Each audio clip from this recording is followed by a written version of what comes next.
Have you ever wanted to get involved in real estate development but didn't know where to begin?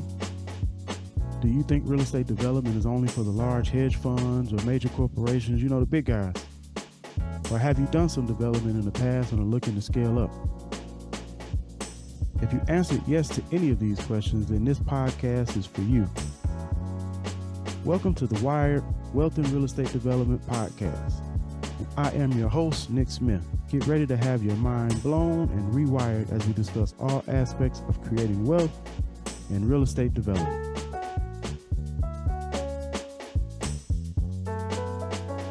Good day, all. Good day, all. This is Nick Smith, the host of the W.I.R.E.D podcast, Wealth and Real Estate Development. And this is the inaugural episode. This is episode number 1. So I definitely want to thank you all for being a part of this journey with me. And definitely want to thank you all for tuning in, whether you're watching on YouTube or listening to any of the podcast platforms. Definitely want to thank you all for coming along on this journey with me. This podcast episode will be relatively simple. It's going to kind of go over some of my background, also discuss why I'm starting this podcast, what's the purpose of this podcast. I am a regular guy, regular individual, born and raised in a city called East Chicago, Indiana. For those that may not be familiar, East Chicago is just west of Gary, Indiana. Gary, Indiana is where Michael Jackson was born. So I'm sure most people have heard of Gary, Indiana. But we're literally only about 5 to 10 minutes away from Gary. And the city of East Chicago is also only about 30 to 45 minutes away from the city of Chicago, Illinois. So hence the name East Chicago, Indiana. That's where I grew up. Had a relatively normal childhood, played sports, athletics, all of that stuff. My dad worked for 30 years at Ford Motor Company. Mother worked back in the days when there were the Bell companies. This was before iPhones and all other telephone technology that has come. She actually worked for Indiana Bell, then Illinois Bell. So I had a standard childhood. Went away to school in 2003. I graduated from high school and went away to college, to Mississippi State University. Go SEC. So I am a Bulldog, studied international business. So I do have a degree in business and a degree in Spanish. Hablo español un poquito. I speak a little bit of Spanish. I have a degree in Spanish. And I also have a certificate of international business. I enjoyed my time in college. Some people kind of demean their years at college, but I enjoyed it. I did all the stuff, college, PhD, a pledge in a fraternity, Delta Phi Beta Sigma. Was president of one of our campus gospel choirs for 3 years. Did not do much of the singing at all. I was actually the drummer. I played the drums. I've been playing the drums since I was 10 years old. Actually had a chance to study abroad in Costa Rica in 2006. And I did an internship in Miami in 2007. So I enjoyed my college years, wouldn't trade them for the world. Ended up graduating in 2008. Now, if you remember 2008, that was definitely a fun time to be trying to do anything, let alone graduate. 2008 was, quote unquote, when the big recession was almost at its peak. So had challenges when I graduated, trying to secure employment. We're fed the American dream that you do well in school, get a college degree. And when you get the right college degree, come out with the education, you will be able to get a good paying job, have your standard single family home, white picket fence, 2.5 kids, and you'll be set for life. But the economy and everything was in a much different situation in 2008. So it was challenging to find guys. I was putting in applications literally everywhere. I was calling people to get good employment, gainful employment, at that time.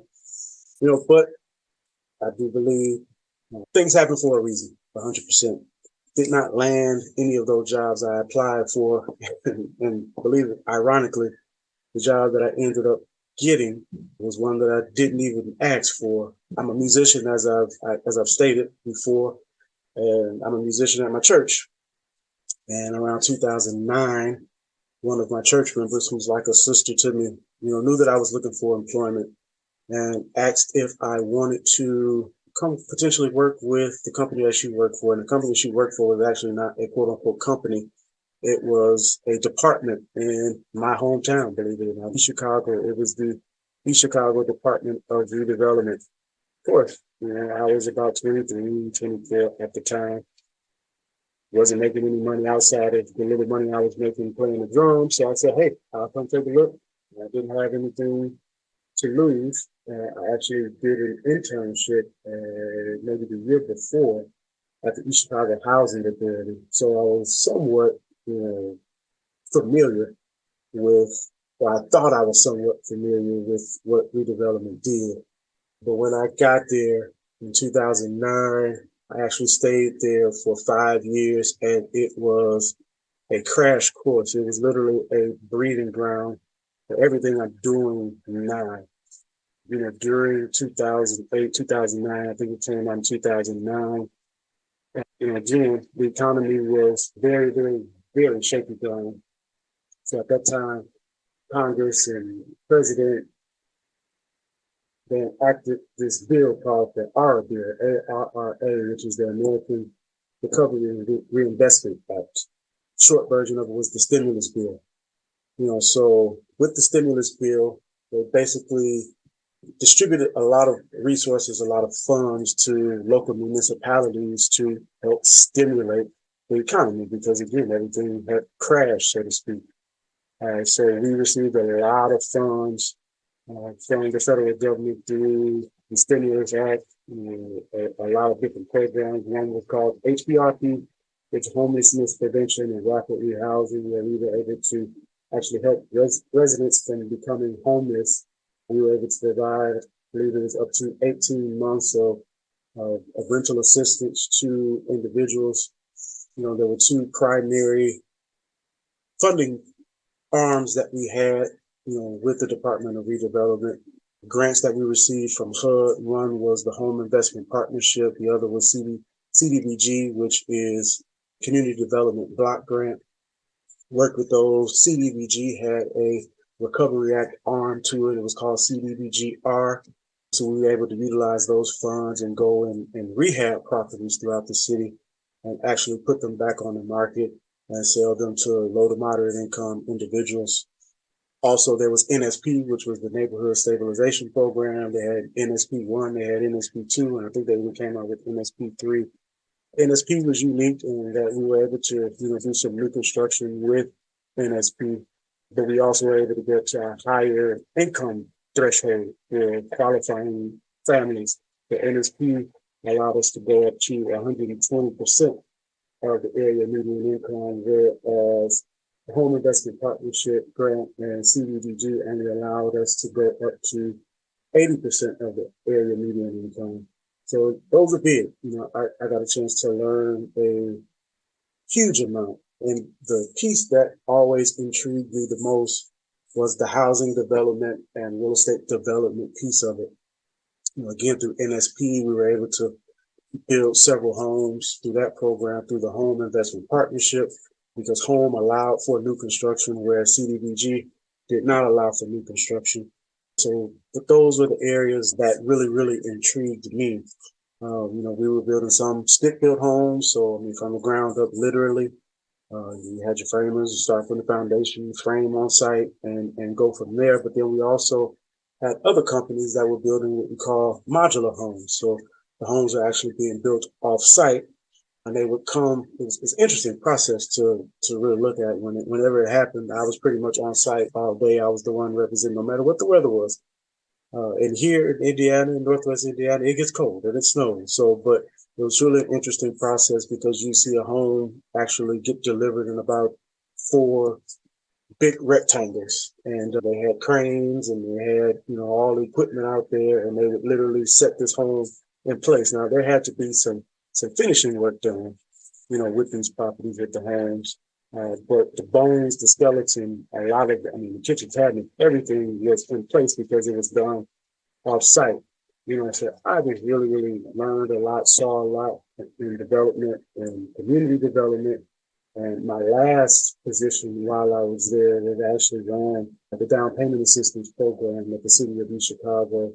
actually has had then and still has. They'll actually grant somebody, it's a forgivable loan, basically it's a forgivable mortgage. They'll grant somebody up to 25 to 30,000 to actually build a new home in the city of East Chicago. It's definitely nothing to sneeze at, for sure, for sure. But yeah, my years there were amazing. I learned a tremendous deal of just how local municipalities work. And one thing we discuss and talk about the various guests that we have on the podcast, development is directly related to government. All of the zoning approvals, the entitlement process, and all of that stuff happens with the local municipality. It happens at the local government level. So to be a developer, to really excel in development, you have to understand the political and the government landscape. And again, this is stuff that we'll talk about, more in detail in the future as we bring on guests to the podcast. But again, that was a breeding ground for me, working for the city of East Chicago. Who would have thought, went away to school 5 years, studied abroad, did an internship in Miami. I was in Costa Rica, 2006, all of that. But came back home, and that was my first career out of college. And I learned more than I think probably a lot of people that had corporate and I say, large corporate jobs along the tremendous amount. And it benefits me even to this day. So I was there for 5 years, left there on amicable terms. As my time came to an end, got another opportunity to work at the University of Chicago as an assistant property manager in 2014. That was another interesting spot. A lot of times you have to learn what you want to do by what you don't want to do. So as a property manager, I managed anywhere between 300 to 400 graduate and faculty housing students. Had some interesting experiences managing those units, dealing with the clientele that we did have. University of Chicago is one of the top tier academic universities in the country, literally. So, just got, again, a good education on property management, from a large scale perspective. My biggest building that I managed at that time was probably about 90 units. There's a high rise. It's in the Hyde Park neighborhood, the city of Chicago. Of course, President Obama, he lived in Chicago, and he actually lived in that Hyde Park neighborhood. So I walked those streets for about 2 years. While I was there, I actually ended up getting my Illinois real estate license. And I had my Indiana real estate license. I got that around 2013 while I was employed with the city of East Chicago. So now I did have two real estate licenses because the two states are so close to one another, in proximity. It just kind of made sense to get both of those licenses. So I was kind of doing real estate on the side, so to speak, at that time, doing it on my nights, my weekends, lunch breaks, things like that. And a lot of people, ask, how can you go from, a full-time job to actually maneuvering over into being a broker, starting your own business, things like that. And I think I never recommend that people just immediately leave their job, because that can put you in a desperate situation. Whenever you're in a desperate situation, you don't make the best decisions. So got to find a way to be able to balance them both. And then you'll kind of know when the scale starts tipping. You'll kind of know when it's time to let one of them go. And when that time comes, you can't be afraid to jump at that time. So I knew when that time came. The time came, and the time was actually somewhat forced upon me because, I had been at the University of Chicago for about 2 years. But the University of Chicago started changing some of their priorities. So they did not want to necessarily be as large of a landlord or residential apartment property owner as they were. When I came on, the University of Chicago owned anywhere between 17 and 1,800 units, throughout the Hyde Park neighborhood. And this is all graduate and faculty housing units. By the time that I left in 2016, they only owned about 1,000. And I think right now they only own about 400. So they started selling buildings. As they said, buildings, of course, sell buildings that people manage. The more buildings you sell, the less managers you need. So I was the last manager in, and I was the first one to go. Unfortunately, I was let go, but that was the biggest blessing in disguise that it could have been. So 2016, I was laid off from the University of Chicago, but because I had those two real estate licenses and my real estate business at that time, I was focusing more so on residential. At that time, real estate business was picking up, so I just literally went. This was November 2016. And I went full steam ahead into doing the realtor. So if we were primarily focused on residential real estate, been gainfully self-employed slash entrepreneur business owner since November of 2016. Have not stamped the clock or had to sign a timesheet since then. That is a good thing, but also it makes you have a higher level of accountability to yourself. Everybody's not meant to be an entrepreneur. Everybody's not meant to be self-employed. You have to accept the challenges that come along with it, and that's something I accepted. I actually welcomed it.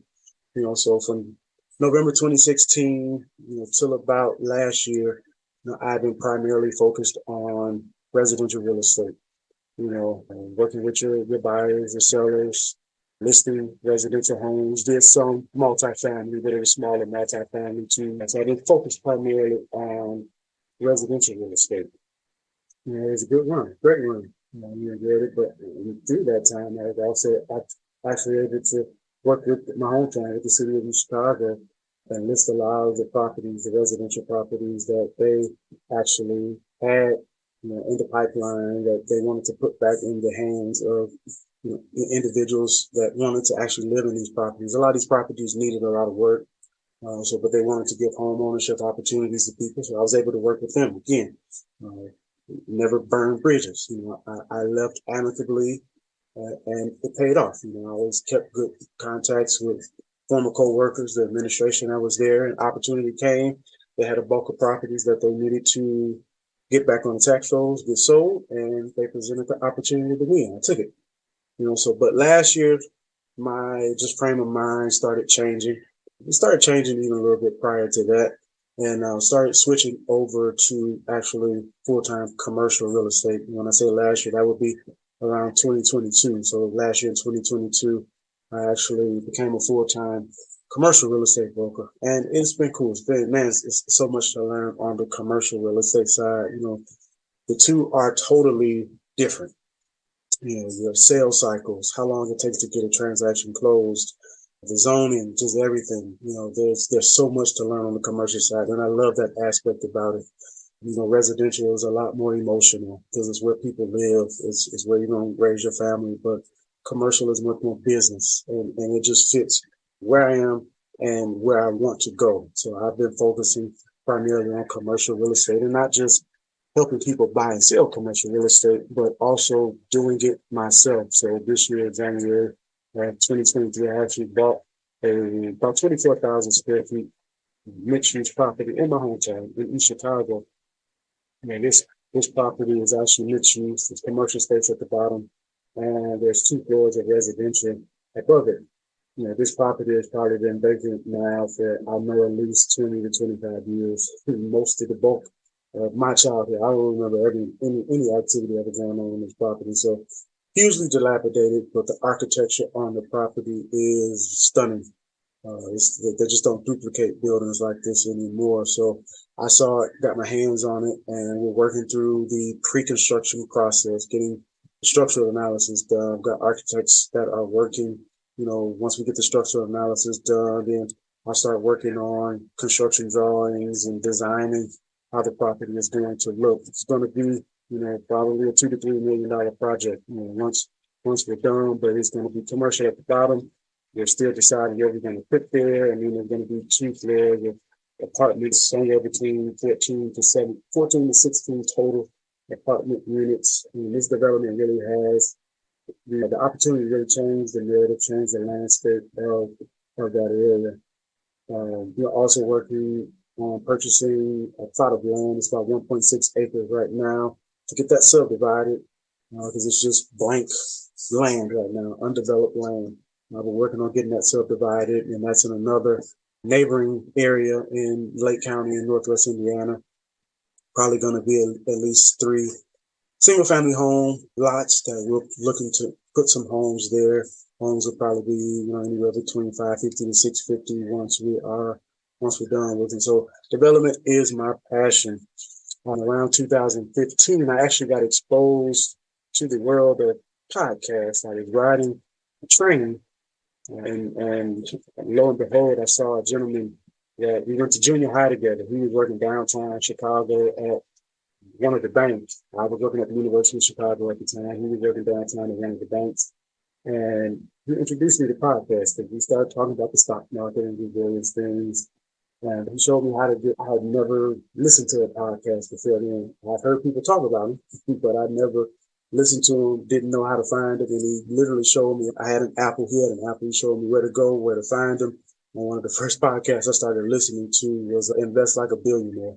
And it chronicled and studied how billionaires invested. And one of the ones that they studied a lot was Warren Buffett. But I mean, we talked to and studied Mark Cuban, just various billionaires. So that just got the wheels turning. Even back then, started listening to a lot of real estate podcasts. I mean, of course, like the podcast Bigger Pockets, and Rockleaf, and Michael Blanc, and these are just throughout the years. As a realtor, I listened to a lot of realtor podcasts. One that I listened to a lot was Pat Hyden's Real Estate Rock Stars at the time.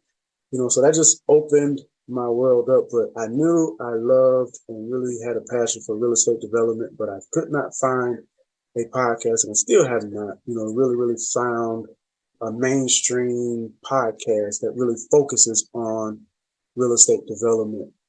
So I think the wheels got turning back then, but as of lately, probably within the last year or so, I really, really got the idea of, hey, let's start a podcast that really, really focuses and shows people how they can not only build wealth, but actually build their communities through real estate development.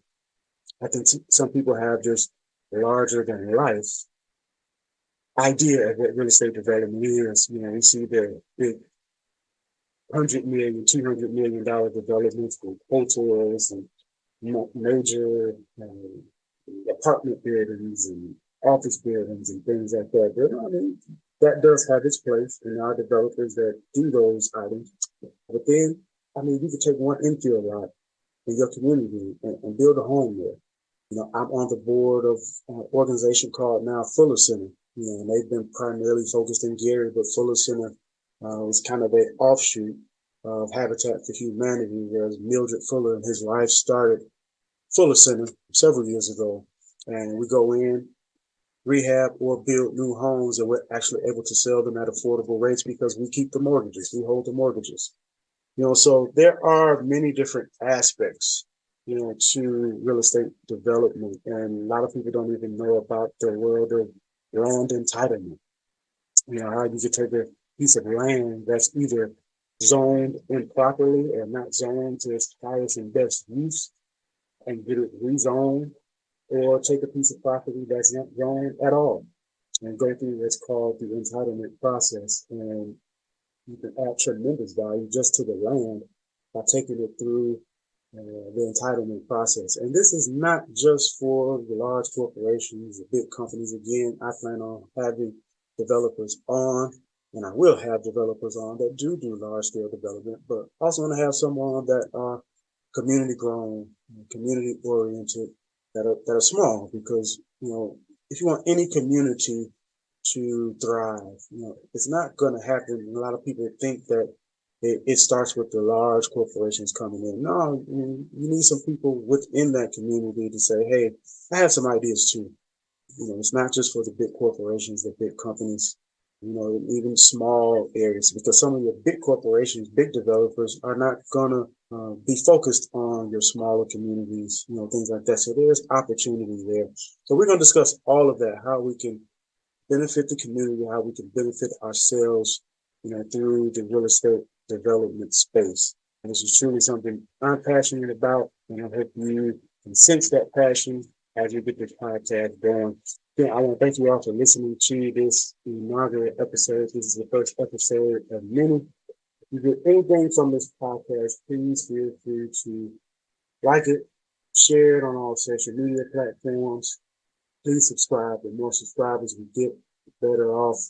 The larger we can make this podcast grow, and we can help people literally get wired. We can help people wire their communities. We can help people build wealth in real estate development. And thanks. Looking forward to speaking with you all and chatting with you all on the next episode. Until then, get wired up. Take care. Thank you so much for listening to today's episode.